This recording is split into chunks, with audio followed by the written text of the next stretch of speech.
Greetings, citizens. Your journey is about to begin. The story I choose for you today is called The Three Little Men in the Wood. Please find a position which make you feel comfortable. Relax yourself.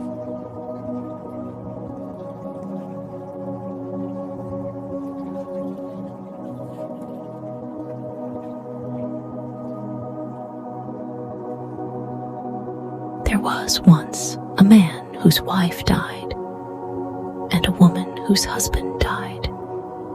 And the man had a daughter, and the woman also had a daughter. The girls were acquainted with each other and went out walking together, and afterwards came to the woman in her house. Then said she to the man's daughter,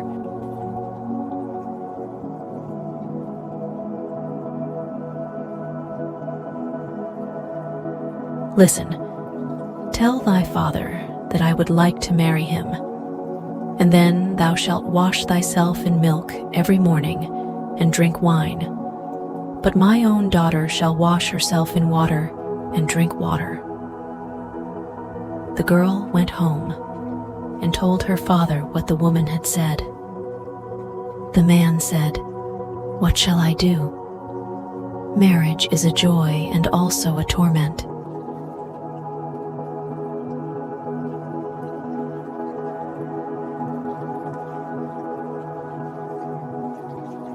At length, as he could come to no decision, he pulled off his boot and said, "Take this boot. It has a hole in the sole of it. Go with it up to the loft, hang it on the big nail, and then pour water into it. If it hold the water, then I will again take a wife, but if it run through, I will not."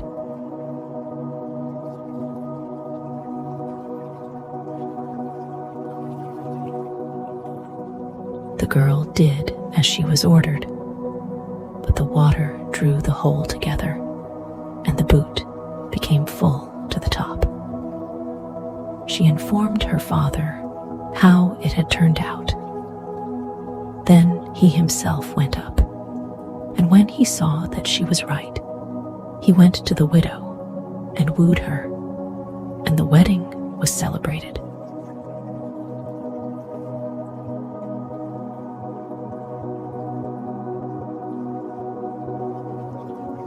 The next morning, when the two girls got up, there stood before the man's daughter milk for her to wash in and wine for her to drink.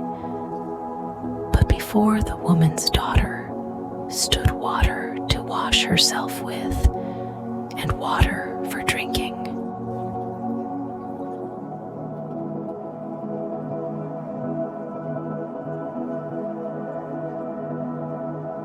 On the second morning stood water for washing and water for drinking before the man's daughter as well as before the woman's daughter. And on the third morning stood water for washing and water for drinking before the man's daughter, and milk for washing and wine for drinking before the woman's daughter. And so it continued.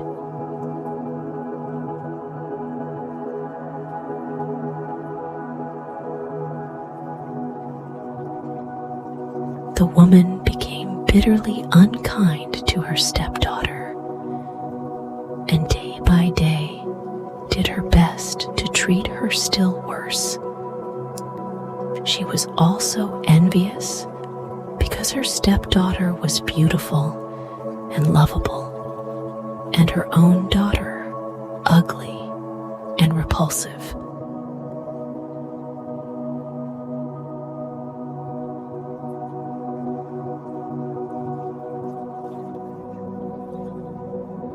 Once, in winter, when everything was frozen as hard as a stone, and hill and vale lay covered with snow. The woman made a frock of paper, called her stepdaughter, and said, "Here, put on this dress and go out into the wood and fetch me a little basket full of strawberries. I have a fancy for some."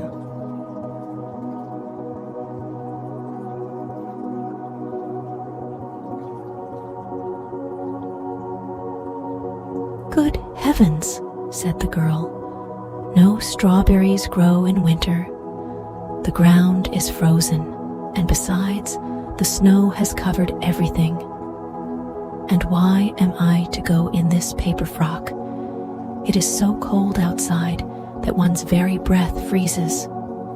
The wind will blow through the frock, and the thorns will tear it off my body."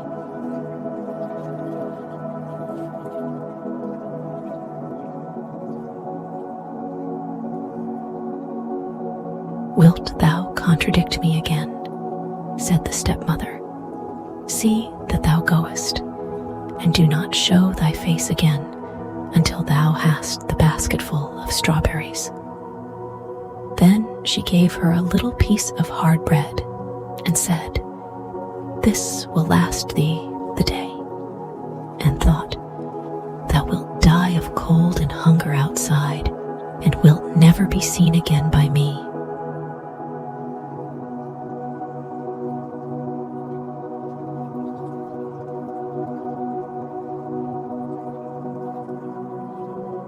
Then the maiden was obedient and put on the paper frock and went out with the basket. Far and wide there was nothing but snow and not a green blade to be seen. When she got into the wood, she saw a small house out of which peeped 3 dwarfs. She wished them good day and knocked modestly at the door.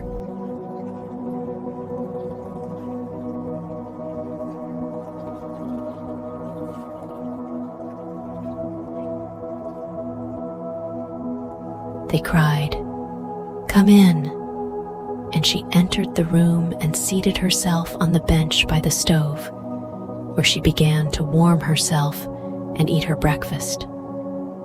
The elves said, "Give us too some of it."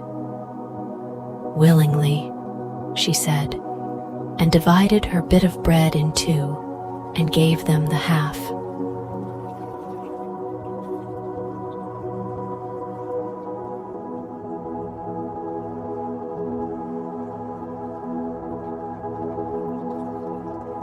They asked, "What dost thou here in the forest in the winter time, in thy thin dress?" "Ah," she answered, "I am to look for a basket full of strawberries, and am not to go home until I can take them with me." When she had eaten her bread, they gave her a broom and said, "Sweep away the snow at the back door with it."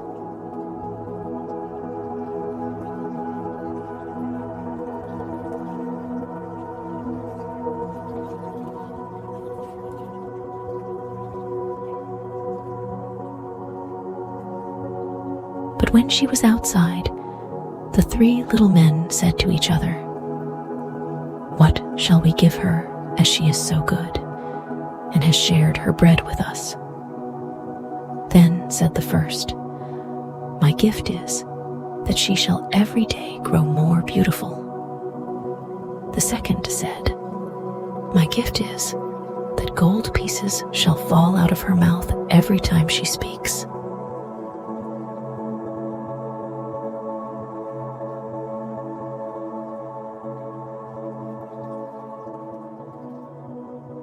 The third said, "My gift is that a king shall come and take her to wife." The girl, however, did as the little men had bidden her, swept away the snow behind the little house with the broom, and what did she find but real ripe strawberries, which came up quite dark red out of the snow.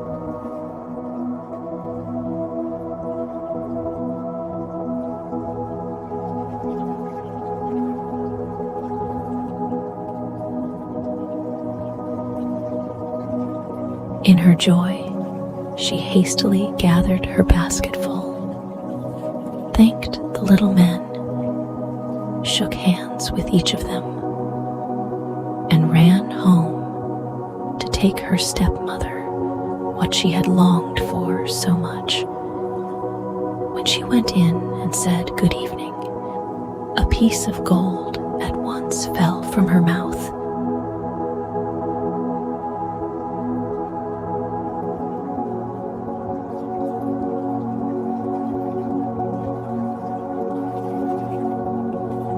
Thereupon, she related what had happened to her in the wood. But with every word she spoke, gold pieces fell from her mouth, until very soon the whole room was covered with them. "Now look at her arrogance," cried the stepsister, "to throw about gold in that way."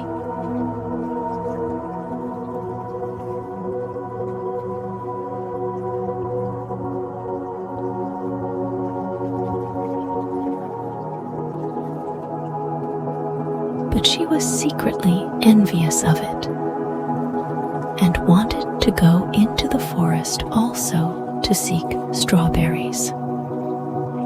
The mother said, "No, my dear little daughter, it is too cold.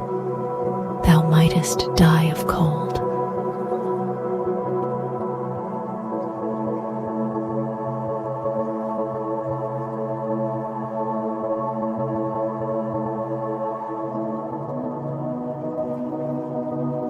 However, as her daughter let her have no peace, the mother at last yielded, made her a magnificent dress of fur, which she was obliged to put on, and gave her bread and butter and cake with her.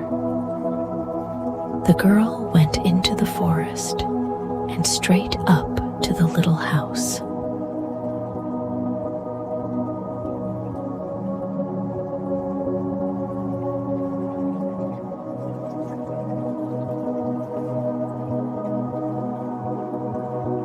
The three little elves peeped out again, but she did not greet them, and without looking round at them, and without speaking to them, she went awkwardly into the room, seated herself by the stove, and began to eat her bread and butter and cake. "Give us some of it," cried the little men.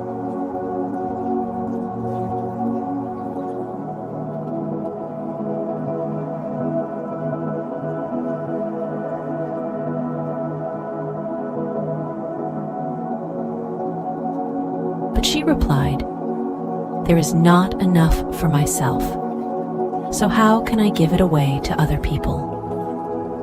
When she had done eating, they said, "There is a broom for thee. Sweep all clean for us outside by the back door." "Humph, sweep for yourselves," she answered. "I am not your servant."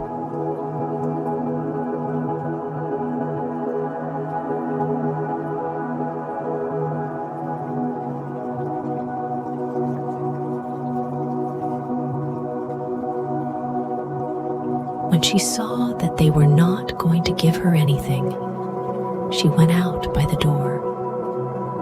Then the little men said to each other, "What shall we give her, as she is so naughty, and has a wicked, envious heart, that will never let her do a good turn to anyone?" The first said, "I grant that she may grow uglier every day."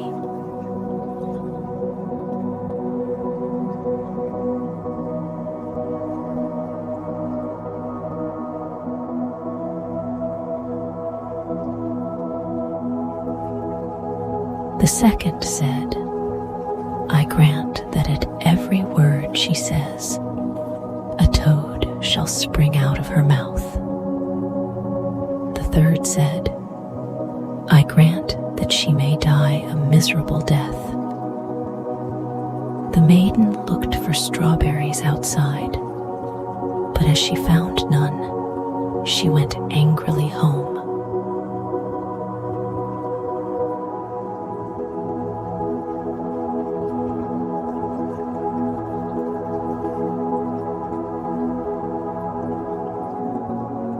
And when she opened her mouth and was about to tell her mother what had happened to her in the wood, with every word she said, a toad sprang out of her mouth, so that everyone was seized with horror of her.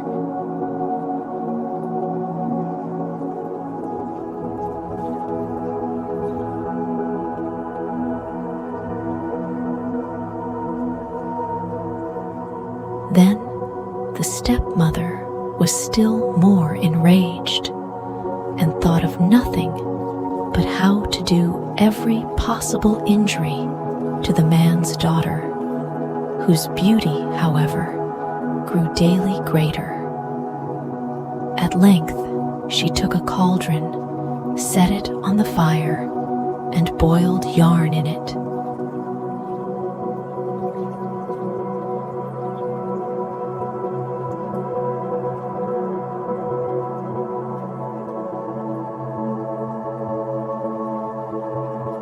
When it was boiled, she flung it on the poor girl's shoulder and gave her an axe in order that she might go on the frozen river, cut a hole in the ice, and rinse the yarn. She was obedient, went thither, and cut a hole in the ice.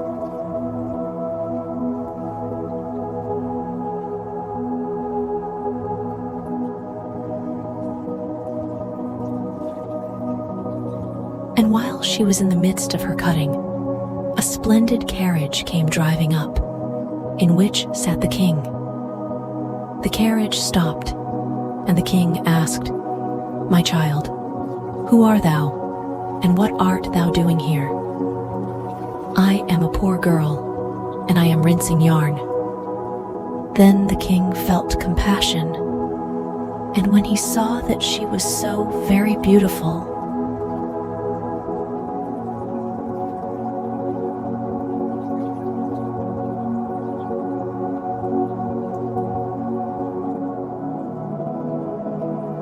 he said to her, "Wilt thou go away with me?" "Ah, yes, with all my heart," she answered, for she was glad to get away from the mother and sister. So she got into the carriage and drove away with the king. And when they arrived at his palace, the wedding was celebrated with great pomp, as the little men had granted to the maiden.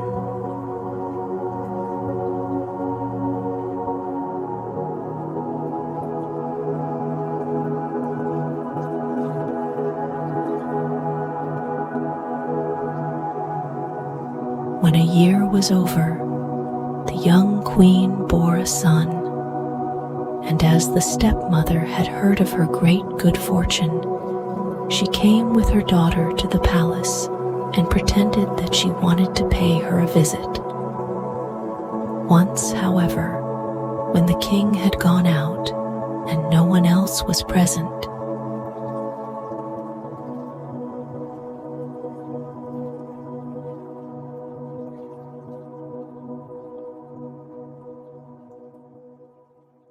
the wicked woman seized the queen by the head, and her daughter seized her by the feet, and they lifted her out of the bed and threw her out of the window into the stream which flowed by.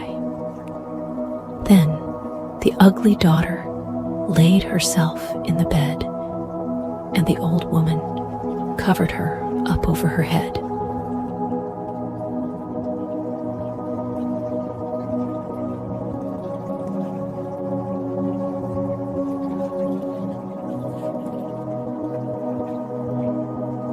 When the king came home again and wanted to speak to his wife, the old woman cried, "Hush, hush, that can't be now.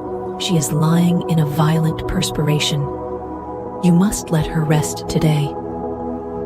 The king suspected no evil and did not come back again till next morning. And as he talked with his wife, and she answered him,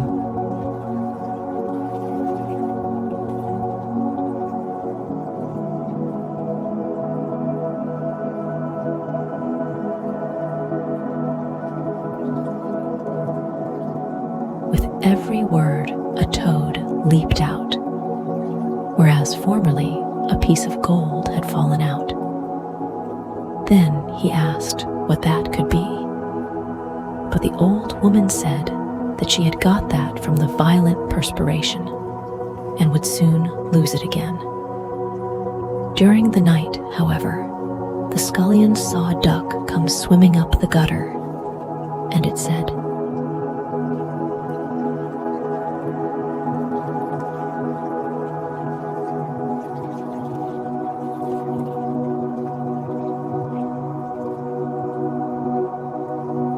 "King, what art thou doing now? Sleepest thou, or wakest thou?" And as he returned no answer, it said, "And my guests, what may they do?" The scullion said, "They are sleeping soundly too."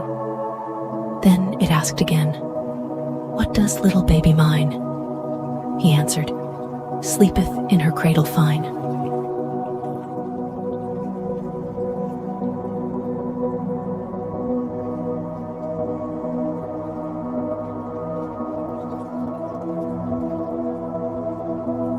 She went upstairs in the form of the queen, nursed the baby, shook up its little bed, covered it over, and then swam away again down the gutter in the shape of a duck.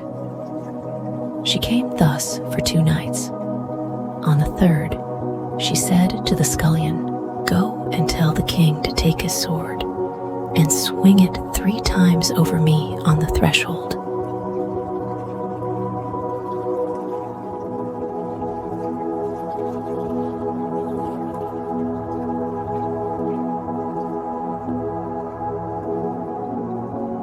Then the scullion ran and told this to the king, who came with his sword and swung it thrice over the spirit. And at the 3rd time, his wife stood before him strong, living, and healthy as she had been before.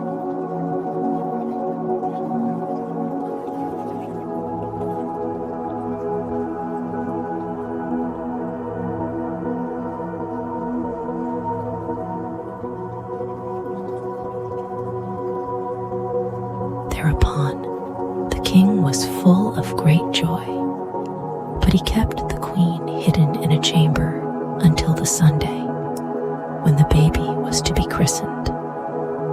And when it was christened, he said, "What does a person deserve who drags another out of bed and throws him in the water? The wretch deserves nothing better," answered the old woman.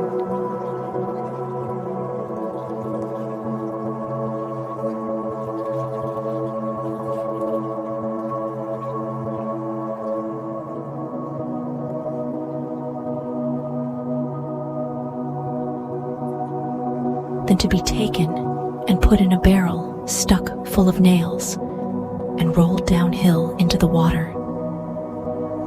"Then," said the king, "thou hast pronounced thine own sentence." And he ordered such a barrel to be brought, and the old woman to be put into it with her daughter, and then the top was hammered on. And the barrel rolled downhill until it went into the river.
Good night, citizens. Have a nice dream.